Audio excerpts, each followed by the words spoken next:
बोला भारत माता की वंदे मातरम। मतदानाला आता 5 दिवस राहिलेले आहेत आणि यासाठी आता मोठ्या प्रमाणामध्ये पनवेल महानगरपालिकेसाठी आता भाजपा महायुतीचा प्रचार सुरू आहे।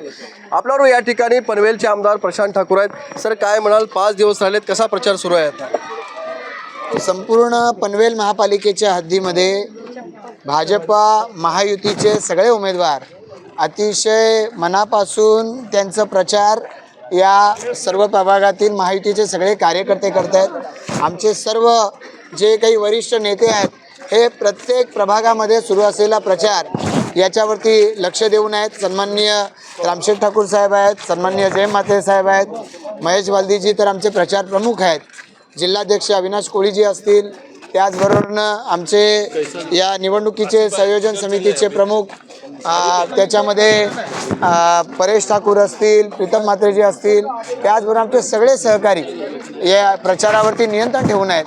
घरोघरी जाऊन प्रचाराच्या एक फेरी सगळ्यांची पूर्ण झालेली आहे आणि आता या सगळ्या प्रभागात प्रचाराची दुसरी फेरी सुरू आहे। काही काही ठिकाणी कळंबोली, कामोठा या ठिकाणी प्रचाराच्या सभा झाल्यात। विविध समाजाच्या बैठका आमच्या पार पडलेल्या आहेत आणि समाजाच्या सर्व स्तरापर्यंत प्रचार पोहोचला पाहिजे याचं नियोजन भाजपा महायुतीच्याकडून अतिशय योग्य पद्धतीनं झालेलं आहे। काय स्टार प्रचारक सुद्धा तुमच्या इथे येऊ लागले, सभा सुद्धा होणार आहे? पंकजाताई आमच्या येऊन गेल्या कळंबोलीमध्ये, याचबरोबरीनं आता उद्याच्या दिवशी अदितीताई तटकरे येत आहेत कळंबोलीमध्ये, सन्माननीय रामदास आठवले साहेब येत आहेत कामोठ्यामध्ये, त्याचबरोबर शिवेंद्रसिंह राजे येत आहेत कळंबोलीमध्ये। मला वाटतं की याबरोबरीनं माननीय मुख्यमंत्री हे सुद्धा पनवेलचं आपलं व्हिजन मांडण्याच्यासाठी म्हणून हे सोमवारी दुपारी 3 वाजता कळंबोलीमध्ये येत आहेत। सर, तुमच्याकडे 6 नगरसेवक तुम्ही बिनविरोध आणले, तुमच्यावरती टीका होती विरोधी पक्षाकडून की पैसे देऊन तुम्ही हे सगळं विकत घेतले। आता आमचे नगरसेवक बिनविरोध निवडून आले आणि टीका आमच्यावरती हे हास्यास्पद आहे, कारण हे 6 नगरसेवक आमचे बिनविरोध निवडून येताना त्यांच्या उमेदवारांनी अर्ज मागे घेतला आहे, त्यांचे उमेदवार कमकुवत होते, त्यांचे उमेदवार स्थानिक नव्हते, त्यांना कुठलंही पाठबळ दिसत नव्हतं। शेवटी अर्ज भरायला येताना अगदी कर्फ्यू लावल्यासारखे अर्ज भरायला आले आणि आमच्या हजाराच्या सगळीकडं समर्थनावर तर उमेदवारी अर्ज भरले गेले।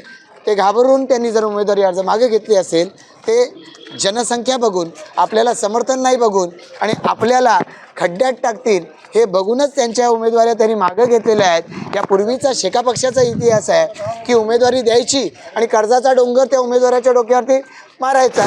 5-5 वर्ष 10-10 वर्ष लोकांची कर्ज फिटली नाहीत, हे कर्ज व्याज यातून तर त्यांचे अध्यक्ष 4.5 वर्ष तुरुंगात आहेत। आता पनवेल महानगरपालिकेची सार्वत्रिक ही दुसरी निवडणूक होते, नवी इंटरनॅशनल तुमच्या बाजूला आलेला आहे। काय पुढे आपण कामं करणार की जेणेकरून ही पनवेल सुद्धा इंटरनॅशनल लेवलला पोहोचणार? खरं तर पनवेल ज्या पद्धतीने विकसित झालं आहे हे पाहता या पनवेलच्या माध्यमातून खूप मोठ्या प्रमाणावरती या परिसरातल्या लोकांना वेगवेगळ्या उद्योगाच्या, रोजगाराच्या संधी निर्माण होणार आहेत। या परिसरामध्ये या दळणवळणाची इतकी सगळी साधनं निर्माण होत आहेत। अटल सेतू झालेला आपण सगळेजण पाहतोय।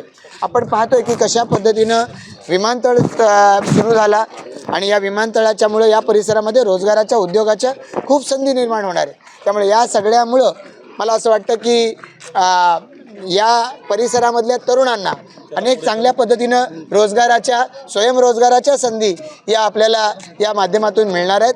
आपण सर्वजण निश्चित पद्धतीनं या परिसराला दुप्पट 5पट वेगानं वाढताना येणाऱ्या कालावधीमध्ये पाहणार आहोत।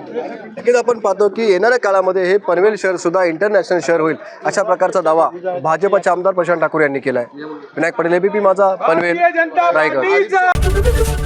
एबीपी माझा, उघडा डोळे बघा नीट।